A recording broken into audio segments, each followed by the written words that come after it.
दोस्तों, मरने के बाद लोग दुनिया को छोड़कर चले जाते हैं, लेकिन माना जाता है कि जिन लोगों की मौत समय से पहले या उनका मर्डर किया जाता है, वो लोग मरने के बाद हमारे पास ही रहते हैं, आत्मा के रूप में। आज मैं आपको कुछ ऐसे ही मर्डर केस के बारे में बताने जा रहा हूँ, और ये इतिहास के सबसे मिस्टीरियस मर्डर केसेस में गिना जाता है, जिसको देखने के बाद आपके भी होश उड़ जाएंगे। ये कहानी है एक लड़की की, जिसका नाम था टेरेसिटा बासा। टेरेसिटा का जन्म फिलीपींस में सन 1929 में हुआ था।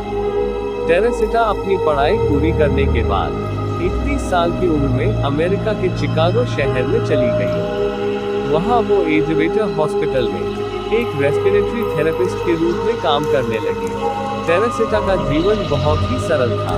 वो अपना काम बेहद ही लगन और ईमानदारी से करती थी, और अपने सभी काम समय से करती थी। वो अकेले अपने अपार्टमेंट में रहती थी। उसका न किसी से झगड़ा था, न किसी से बहस। उसका जीवन बहुत ही शांतिपूर्ण था। 21 फरवरी 1977 को हाईवे स्टेशन पर एक कॉल जाता है कि एक बिल्डिंग की 15वीं मंजिल पर आग लग चुकी है। उस 15वीं मंजिल पर कौन रहता था? जी हाँ, 15वीं मंजिल पर टेरेसिटा का घर था। फायर फाइटर्स जल्दी से उस जगह पर पहुंचते हैं और आग बुझाकर अंदर जाते हैं। फिर वो कुछ ऐसा देखते हैं जिसको देखकर उनकी आंखें फटी की फटी रह गई। एक लाश के ऊपर एक जला हुआ गद्दा पड़ा हुआ था। उस गद्दे को उन्होंने हटाकर देखा कि एक लड़की की लाश बिना कपड़ों के पड़ी हुई है, और उसके सीने में एक खंजर घुसा रखा था। पुलिस को जानकारी दी गई और तहकीकात शुरू हुई। शुरू में देखकर लगा जैसे ये कोई रेप एंड मर्डर केस है, लेकिन मेडिकल रिपोर्ट में ऐसी कोई जानकारी नहीं मिली। फिर सोचा गया कि लूटपाट और मर्डर का केस है, लेकिन लड़की का जीवन इतना सरल था कि जानना मुश्किल हो रहा था कि शक के घेरे में किसको लिया जाए। न किसी से झगड़ा, न कोई बहस। घर जलने के कारण पुलिस को कोई सबूत भी नहीं मिला, सिवाय एक नोट के जिस पर लिखा था एएस से थिएटर की टिकट लेना है। आखिर कौन था एएस? एएस को कभी पुलिस ढूंढ नहीं पाई।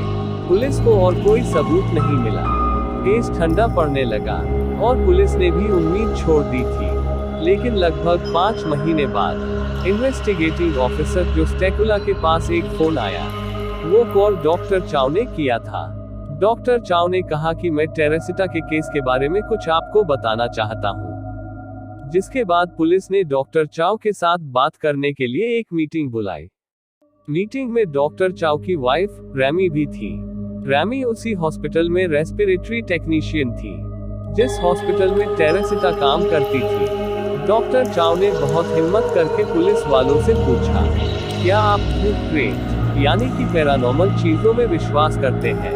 पुलिस वालों ने कहा, आप सिर्फ हमें इंफॉर्मेशन दो, हमें इंफॉर्मेशन से मतलब है। उसके बाद जो डॉक्टर चाव ने बताया वो पुलिस वालों ने सोचा भी नहीं था।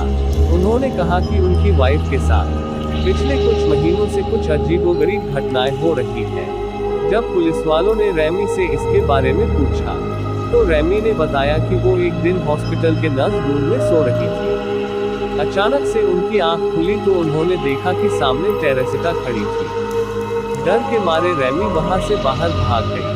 इस घटना के करीब 1 सप्ताह बाद जब वो घर पर थी, तो वो थोड़ा जल्दी सोने चली गई। अचानक से डॉक्टर चाव को अपनी पत्नी की चीख सुनाई दी, तो वो जल्दी से रैमी को देखने उसके कमरे में गए। तो उन्होंने देखा कि वो तो सो रही थी, लेकिन कुछ बड़बड़ा रही थी और अजीब सी हरकतें कर रही थी।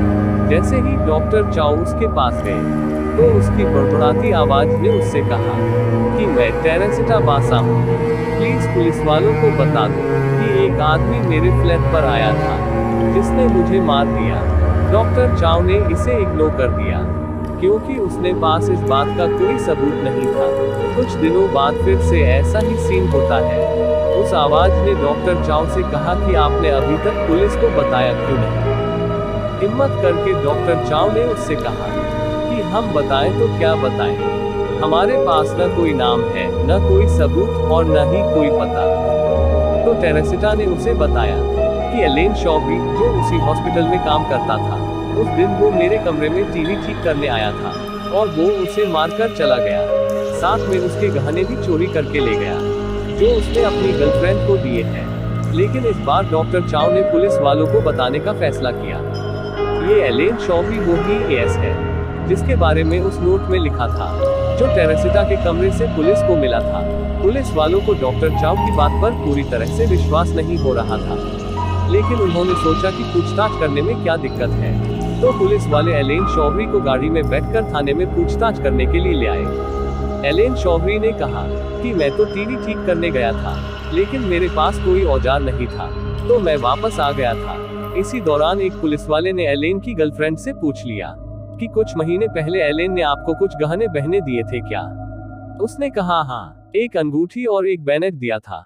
उसे भी गाड़ी में बैठकर थाने ले जाया गया। टेरेसिटा के घर वालों को उन गहनों की पहचान करवाई गई।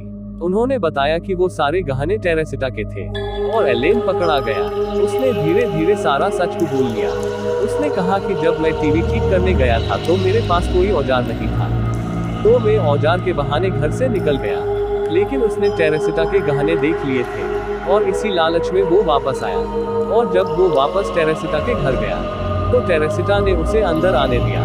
जब टेरेसिटा दरवाजा बंद कर रही थी तो एलेन ने पीछे से उसका गला पकड़ लिया और तब तक उसका गला दबाए रहा जब तक वो मर नहीं गई। उसके बाद इसे रेप का एंगल देने के लिए उसके कपड़े उतारकर उसके सीने में छुरा घोंप दिया और गद्दा उसके ऊपर फेंक दिया और उसे आग लगा दी। और जाते जाते वो टेरेसिटा के गहने चुरा कर ले गया। उसके बाद एलेन को सजा दी गई और टेरेसिटा को इंसाफ मिला। लेकिन एलेन वाली इंफॉर्मेशन डॉक्टर चाव के पास कैसे आई, ये आज भी एक रहस्य है। क्या सच में ये बातें उन्हें टेरेसिटा की आत्मा ने बताई थी? ये आज भी रहस्य है। आपको अगर वीडियो पसंद आए हो तो वीडियो को एक लाइक जरूर करना और ऐसी ही और वीडियो देखने के लिए हमारे चैनल को सब्सक्राइब करना मत भूलना।